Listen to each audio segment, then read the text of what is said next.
Bueno, buenos días, tardes o noches, dependiendo de la hora en que vean este video. Mi nombre es Alejandro Soto Flores y junto a mi compañero Juan José Girón Núñez les presentaremos el día de hoy nuestro proyecto acerca de Customers Classification. El contenido de estas diapositivas y de este proyecto se los mostraremos en el orden de primero les daremos una presentación de la base de datos, los objetivos de nuestro proyecto y luego proseguiremos con diferentes pasos que llevaron a la evaluación de los algoritmos propuestos y por último mostraremos los resultados de los mismos y unas conclusiones de nuestro proyecto. Entonces, ¿de qué fue la base de datos con la que trabajamos? La base de datos tiene un nombre de Customers Classification y en la cual, pues como lo dice su nombre, se encuentra información de clientes los cuales compran en una tienda en específico de la cual no tenemos información. Estas características con las que se cuenta en la base de datos para cada uno de los clientes son la edad, la educación, el dinero gastado en 5 tipos de producto, el estado civil, si tienen niños o no en casa, si tienen adolescentes en casa, el total gastado en la tienda, las compras en descuento, las preferencias del medio de compra y las quejas. Cabe resaltar que todo esto en un lapso anual. Bien, entonces para este proyecto tenemos dos objetivos. El primero de ellos es el técnico, el cual consiste en aplicar técnicas de clusterización para hacer la segmentación de datos.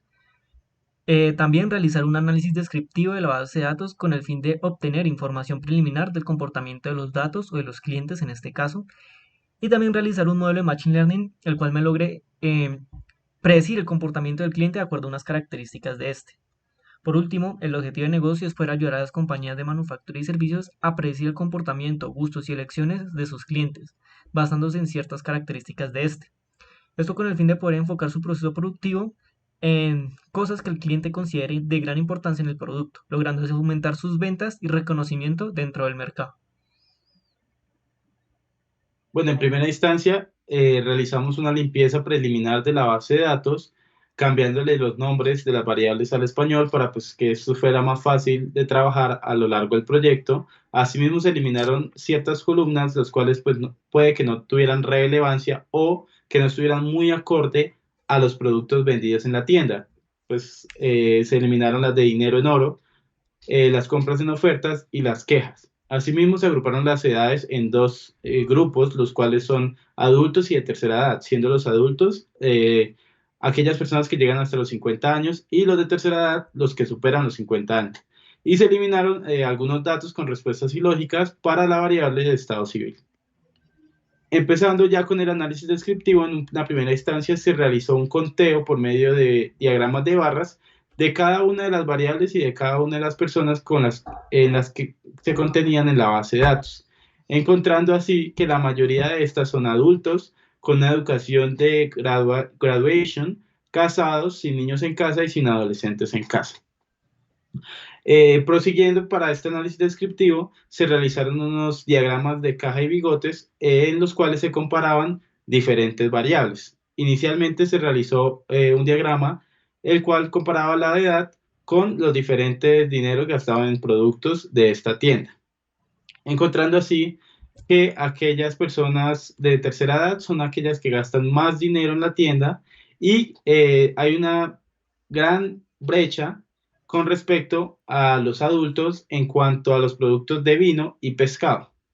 Cabe resaltar que son 5 tipos de productos: dulces, pescado, vino, carnes y fruta.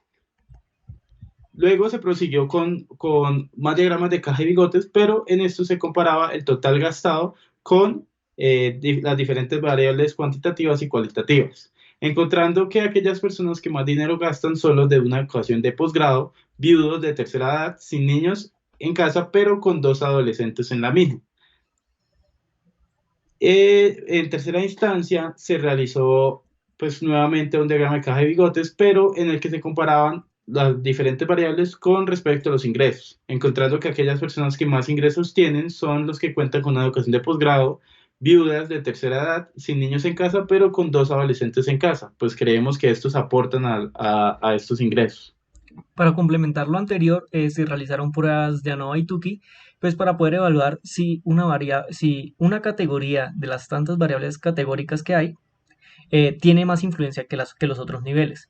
encontrando así que en la mayoría de los casos los grupos de las variables de educación, niños en casa, adolescentes en casa, tienen diferente influencia sobre las variables ingresos, dinero, dinero en vino, dinero en frutas, dinero en carne, dinero en pescado, dinero en dulces y el total gastado. ¿Esto qué quiere decir?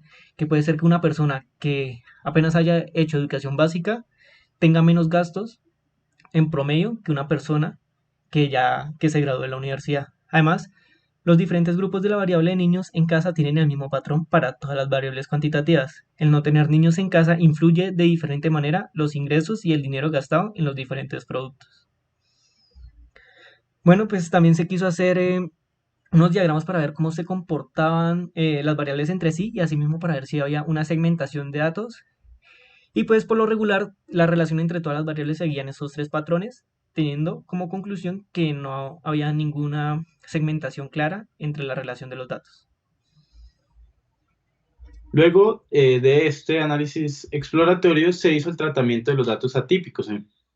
Esto se hizo mediante la generación de diferentes rangos intercuartílicos para las variables cuantitativas y se eliminaron así 533 clientes de nuestro total de la base de datos, los cuales eran de 2.500. Asimismo, se hizo una binarización para darle a las variables cualitativas unos valores de 1 o 0, dependiendo de si lo cumple o no. Y se hizo una estandarización con el fin pues, de trabajar todos los datos cualitativos y cuantitativos en una misma escala. Bien, entonces, pues, en este caso nosotros evaluamos dos modelos de Machine Learning. El primero de ellos es el K-means, el cual el proceso que se hizo primero fue hallar la cantidad de clusters que mejor trabajaba el algoritmo y en este caso se hizo el método del codo en donde se encontraron que con el que mejor trabajaba era con 3 clusters. Ya de allí en adelante no mejoraba tanto el puntaje de inercia, entonces pues ya no era tan necesario ir en tantos clusters. Siguiente. Después de evaluar el resultado de K-means con la cantidad de clusters de 3, se obtuvieron los siguientes puntajes de métricas de una inercia pues bastante grande, ya que pues en este caso se manejan grandes cantidades de datos, y también del coeficiente de silueta, que entre más cercano a uno esté el coeficiente de silueta, mejor va a ser los resultados. En este caso el coeficiente de silueta dio 0,53. Entonces, pues el K-means nos arrojó tres grupos, los cuales se dividen en lo siguiente. El primer grupo tiene un ingreso promedio anual de 60.822 dólares. Asimismo, en lo que más destinan dinero es en vino, el cual tiene un promedio anual de 530 dólares.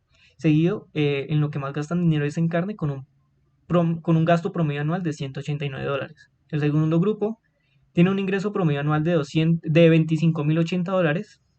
En lo que más gasta es en vino, con un promedio anual de 20 dólares, seguido de carne con un gasto promedio anual de 17 dólares. Y por último, el tercer grupo tiene un ingreso anual promedio de 45.000 dólares, en lo que más gastan también es en vino, con un promedio anual de 157 dólares, seguido de carne con un promedio anual de 50 dólares. Ahora para la evaluación del mean shift, se tenía que colocar un parámetro el cual era un bandwidth. Entonces, pues, Scikit-Learn ya traía la función implementada para saber cuál es el bandwidth óptimo de acuerdo a la base de datos que se le ponga. Entonces, siguiente, se evaluó el modelo y pues como resultado dio que el coeficiente de silueta era 0,43. En este caso, el mean shift nos da la cantidad de clústeres, nosotros no tenemos que definirlas. Entonces, pues tenemos dos clústeres en este caso. El primero, que cuenta con un ingreso promedio anual de 41.726 dólares, en lo que más gasta también es en vino, con un promedio anual de 178 dólares, seguido de carne con un promedio anual de 59 dólares. El segundo grupo cuenta con ingresos promedios anuales de 76.411 dólares, en lo que más gastan es en vino con un promedio de 648 dólares anuales, seguido de carne con un promedio de 297 dólares anuales.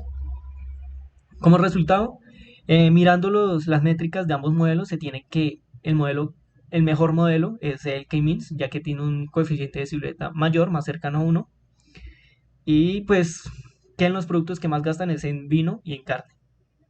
Asimismo, pues se les recomienda a la tienda que enfoque su atención mayoritariamente en pues, los clientes que tienen un mayor potencial de compra. Estos son aquellos adultos quienes en su mayoría son graduados o cuentan con un posgrado y están casados.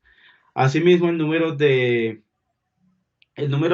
o bueno, aquellas personas como son las que más gastan en la tienda, prefieren la compra directa. Esto pues con respecto a los diferentes medios de compra, los cuales eran catálogos directos y medios electrónicos. Es por eso que se recomienda darles ciertas promociones y ciertas información cuando estos visiten la tienda, ya que de lo contrario, estos pues posiblemente no la verán. Muchísimas gracias.